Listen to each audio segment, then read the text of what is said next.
지금 대한민국 가장 비밀스러운 장소 3곳에서는 역대급 크기를 가진 항공모함들이 건조되고 있습니다. 다들 아시는 것처럼 우리나라는 벌써 몇 년째 독도함 이후 차기 소형 항공모함을 만들기 위해 많은 계획과 논의를 이어오고 있는 상황이지만 한국인 특유의 그 아주 이상한 병 때문에 결정을 내리지 못하고 있습니다. 그 이상한 병은 여러 이름으로 불리고 있는데 주로 차라리 그 돈이면 또는 어차피 그거 살 바엔 조금 더 보태서 등으로 불리는 아주 무시무시한 병으로, 예를 들면 모닝을 사기로 마음먹은 다음 주변 사람들에게 의견을 물어보면 아니 폼 안 나게 무슨 모닝을 사느냐고, 차라리 그 돈이면 거기서 돈 조금만 보태서 준준형으로 가야 한다고들 이야기를 해서 또 그래서 아 그렇구나 하고 그래서 이제 아반떼를 사기로 마음을 먹습니다. 그럼 다시 그 똑같은 주변인들은 아니 아반떼에 옵션 조금만 넣으면 소나타랑 거의 비슷해지는데 원래 크기 체감은 준준형에서 중형이 제일 크다며 차라리 그 돈이면 조금 더 보태서 소나타를 사는 게 돈 버는 거라고 아주 고마운 충고를 해줍니다. 그래서 또 아 그런가 보다 하고 이제 소나타를 사려고 마음을 먹으면 조금 전 그 악마 같은 주변인들은 다시 나타나 소나타는 사실 다 그 옵션 장난질 때문에 가격이 높은 것이기 때문에 차라리 그걸 살 바엔 그랜저 깡통을 사는 게 호구 안 되는 거라고 파토를 놓는데, 또 그래놓고서는 이제 막상 그랜저 사려고 하면 아니 요즘 세상에 어떤 바보가 그랜저를 사냐고, 그 돈이면 돈 조금 더 보태서 G70으로 진정한 럭셔리에 입문할 기회를 잡아야 한다고 꼬시다가 다시 입문용 수입차인 3시리즈, 또 거기서 5시리즈, 그리고 S클래스까지 가서는 결국 그렇게 모닝 사러 갔다가 어리둥절 롤스로이스 사서 집에 타고 오는 경우들이 있는데, 이런 똑같은 차라리 그 돈이면 조금 더 보태서 병은 우리 항공모함 계획에도 그대로 적용되고 있습니다. 지난 2014년에 보면 원래는 독도함만한 사이즈, 즉 14,000톤급으로 한 대 더 뽑으려고 계획을 잡고 있었는데 2018년이 되니까 갑자기 F-35B를 도입하게 되면서 이름을 대형 수송함 2로 바꾸고서는 덩치를 대번 키우더니 다시 2019년이 되니까 어차피 F-35B 운용할 예산이면 이왕 하는 거 규모를 제대로 키워서 수송함이나 상륙함이 아닌 정식 항공모함으로 가야 한다며 이제 3만 톤을 넘어 5만 톤급으로 퀀텀 점프를 하게 됩니다. 그러다가 이제 우리 KF-21의 개발이 거의 완료가 되니까 어차피 우리가 전투기 자체적으로 개발하는 거 항모 전용 함재기 모델도 따로 개발하고, 또 이왕 우리 함재기 올리는 거 덩치도 중형 항모로 확 키워 최대한 많이 싣고 다니자는 의견이 나와 이제는 거의 미국 항모와도 견줄 수 있는 수준인 무려 7만 톤급 항공모함 개발 계획이 바로 며칠 전 공개되었습니다. 아직 원자력 발전과 미 항모식 사출 기능은 들어가지 않았기 때문에 딱히 롤스로이스라고 말할 수는 없지만 원래 소나타 사서 타려던 우리 해군은 지금 벤틀리 쇼룸 앞에서 서성이고 있게 된 상황입니다. 하지만 여기서 멈춘다면 재미가 없습니다. 극단의 민족인 우리는 모닝 사러 갔다가 롤스로이스를 사는 것 따위로는 부족하고 감히 7만 톤급 항공모함 따위는 비빌 수도 없는 초대형 항공모함들, 그것도 절대 침몰하지 않는 이름하여 불침 항모들이 지금 단지 계획만 세우고 있는 게 아니라 실제로 조용히 만들어지고 있는 중인데, 뭐 이쯤 되면 대략 감을 잡으시겠지만 바로 동해 울릉도, 서해 백령도, 그리고 남해까지 커버가 가능한 서해의 가장 남쪽인 흑산도, 이렇게 세 곳으로 대한민국을 중심에 둔 삼각구도의 전략적 요충지 섬 위에 그 불침 항모들이 건조되고 있는 중입니다. 그리고 매우 우연스럽게도 이 세 곳의 섬 모두 군사적으로 중국과 일본 그리고 북한을 견제하는 데 있어 지리적으로 그리고 군사적으로 최적의 요충지들에 위치하고 있는 상황으로 사실 이건 그냥 신봉사가 봐도 대놓고 군사적 용도라고 크게 써있는 것 같은 생각이 들지만 우리 군에서는 또 이게 절대로 군사적 목적이 아닌 순수한 관광 목적으로 짓고 있는 것이라고 말하고 있기 때문에 그건 각자 이 영상의 내용을 모두 보시면 판단하시면 될 것 같습니다. 먼저 울릉도입니다. 일단 울릉도는 제가 어릴 때 정말 많이 먹었던 그 맛있는 호박 엿으로도 엄청 유명하고, 또 희한하게도 겨울에는 진짜 눈이 사정없이 많이 내리는 곳인데 올해 1월만 해도 단 하룻밤 만에 70cm가 넘는 눈이 내렸던 곳으로 그곳에는 현재 대략 9,000명 정도 되는 주민들이 살고 계십니다. 이런 울릉도가 우리에게 가장 유명한 또 다른 이유는 그게 바로 우리 독도와 딱 붙어 있다는 점입니다. 심지어 독도는 울릉군에 소속되어 있는 섬입니다. 독도가 우리나라에게 가지는 지리적, 군사적, 그리고 역사적 중요성에 대해서는 따로 설명할 필요가 없어 보이지만 독도는 섬 자체가 너무 작아서 물론 그곳에 우리 병사들이 항시 주둔 중이긴 하지만 이렇다 할 군사적 시설을 지을 수 없다는 취약점이 있었습니다. 바로 그런 상황에서 지금 독도 바로 옆에 붙어있는 울릉도에 섬 규모에 비해 상당히 커다란 공항이 지어지고 있는 것입니다. 2026년 완공이 목표인 이 울릉공항은 길이가 약 1.2km에다 폭이 36m짜리 중형 공항입니다. 이건 인천공항이나 김포공항 또는 서울공항 같은 풀사이즈 공항에 비해서는 다소 작은 사이즈인데 사실 인구 9,000명인 울릉도에 풀사이즈 공항을 짓는다는 것 자체가 넌센스이기 때문에 현실 가능한 가장 큰 사이즈의 다목적 공항이 지금 지어지고 있는 상황입니다. 앞서도 말했지만 우리나라 정부나 국방부에서는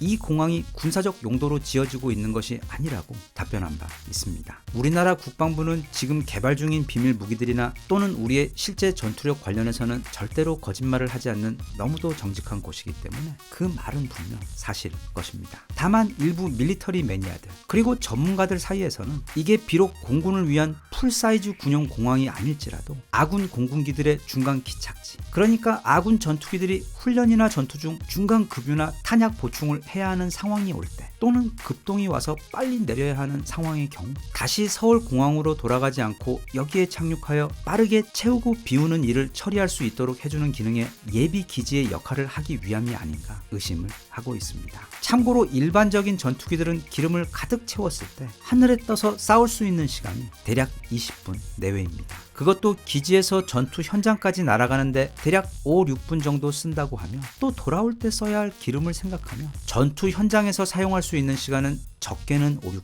길어봐야 10분 정도밖에 되지 않는 것입니다. 그런 면에서 전투지역 가까운 곳 또는 그 한가운데 이런 예비기지가 떡하니 존재한다는 것은 즉 예비 주유소, 예비 탄약 보급소, 그리고 예비 화장실이 있다는 것은 군사 전략적으로 말도 안 되게 유리한 상황이 됩니다. 또 이게 특히 한일 간 지리적으로 너무도 완벽한 전략적 요충지이기 때문에 전투 중 일본에서 날아온 적 전투기가 기름이 떨어져서 아니면 급동 때문에 어쩔 수 없이 이 울릉 공항에 내려야 하는 경우도 있을 텐데 그런 어처구니 없는 시도가 있을 때는 단호하게 기름값을 3배를 더 받고 아쉽게도 화장실은 지금 막혔다고 하고 잠궈 놓으면 됩니다. 이건 그런 중간 기착지 또는 예비기지 용도 외에도 전쟁 시 항공모함의 역할, 그것도 절대로 침몰하지 않는 1.2km짜리 불침 항모를 운영하기 위한 밑그림이라고 주장이 많이 나오고 있는 상황인데 그렇다고 해서 물론 지금부터 거기다가 미사일 기지 같은 이런저런 군사 시설들을 잔뜩 짓지는 않겠지만 일단 공항 시설과 베이스를 완벽하게 지어 놓은 후 차후 그 주변으로 각종 대공, 대함, 현무 미사일을 발사할 수 있는 미사일 기지들을 조용히 추가로 짓고 또 지금 개발 중에 있는 KF-21 함재기까지 곧 완성되고 나면 이 울릉함 항공모함에서도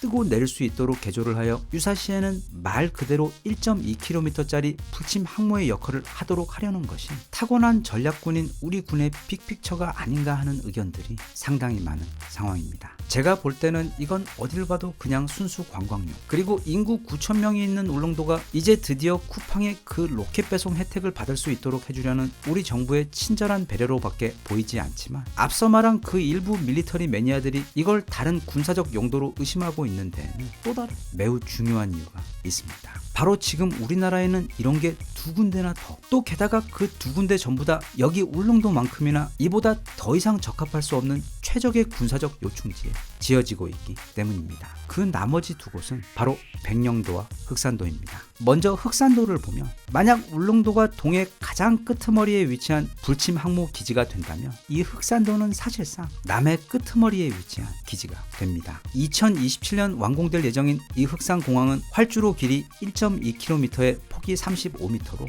지금 울릉도에 지어지고 있는 것과 거의 똑같은 형태인데 흑산도의 현재 인구는 대략 2,100명으로 울릉도의 약 5분의 1 정도입니다. 옛부터 바다가 하도 푸르다 못해 검푸른 빛이 돌아 멀리서 보면 그 주변의 섬과 산이 모두 검게 보인다고 하여 흑산도라고 지어진 이 섬은 옛날부터 다양한 물고기가 잡히는 곳이자 또 그 물고기의 맛이 아주 훌륭하기로 유명한 곳으로 조선시대 순조에 의해 이곳 흑산도로 유배를 온 정약전이 여기서 머물며 물고기들의 어류 백과사전을 만든 그 자산 어보를 쓴 곳으로도 유명합니다. 또 흑산도의 최고 특산물인 그 삭힌 홍어라고 해서 저는 그게 오래된 신발 냄새가 나는 것 같아 지금까지 무서워서 한 번도 먹어보지는 못했는데 제 주변을 보니까 상당한 수의 매니아층을 보유하고 있는 완전 인기 음식에다 또 그 가격도 엄청나게 비싼 고급 음식인 그 삭힌 홍어가 바로 이 흑산도의 자랑거리이기도 합니다. 지리적으로 이 흑산도의 위치를 보면 만약 울릉도가 동해에서 일본을 막는 방패 역할을 한다면 여기는 서해의 요충지에 군사기지를 건설하여 중국이 서해를 통해 남해와 태평양으로 나가는 딱 그 길목에다 강력한 불침 항모를 고정 정박시켜 놓는 것이 되어버려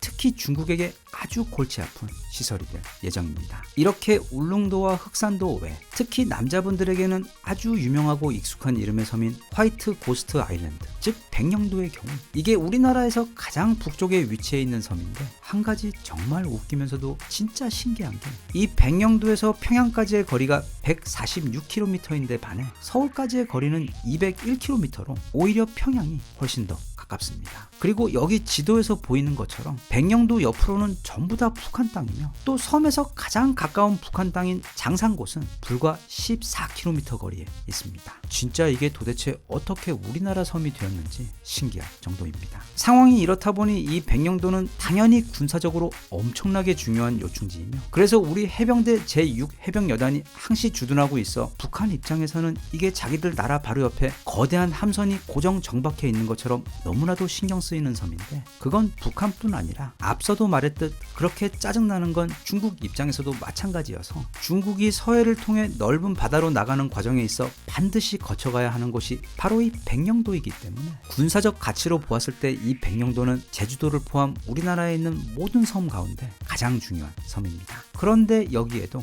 새로운 관광용 공항이 들어설 예정입니다. 공항의 크기는 마치 약속이나 한 듯 울릉도와 흑산도 공항과 똑같은 길이 1.2km짜리 공항으로 백령도의 그 신비로운 지리적 위치 때문에 백령공항이 완공되고 나면 평양은 물론이고 주변 약 500km에 해당되는 북한 및 중국 등이 모두 군사적 사정거리 안에 들어오기 때문에 북한은 물론이고 특히 중국에게도 매우 골치 아픈 시설이 될 예정이라 우리가 멀지 않은 미래에 통일이 된 이후에도 이 백령도의 군사적 가치는 여전히 유지될 예정입니다. 자, 지금까지 울릉도, 흑산도, 그리고 백령도 이렇게 대한민국 동해, 남해 그리고 서해에 있는 세 곳의 섬들에 지금 지어지고 있는 공항을 살펴보았는데 그걸 지도로 보면 이렇습니다. 대한민국을 중심으로 거의 완벽하게 삼각구도를 이루어 위치하고 있고 내륙을 중심으로 중국과 일본을 향해 바깥쪽으로 세 개의 든든한 방패처럼 위치하고 있는 형상입니다. 백령도야 원래부터 아주 중요한 군사기지로 사용되던 곳에 공항이 한 개 생겨 말하자면 그 군사적 기능이 업그레이드 되는 것이지만 울릉도의 경우 그동안 사실상 주변에 이렇다 할 군사적 시설이 없어 불안하던 것이 이제는 가까운 마더십인 울릉도에 이런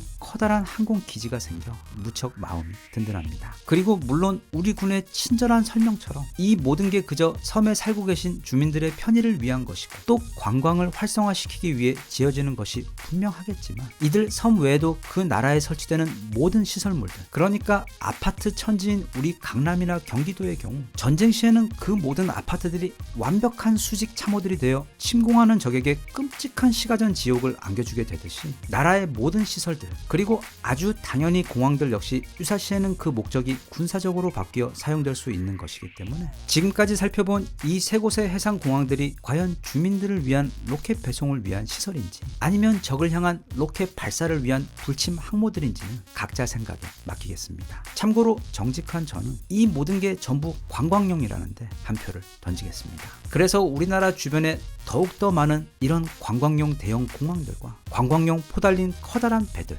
그리고 잠수함들 또 지구 어디든지 순식간에 날아갈 수 있는 순수한 우주 관측용 아주 강력하고 거대한 로켓들이 많이 생겨났으면 좋겠습니다. 대한민국 만세. 감사합니다.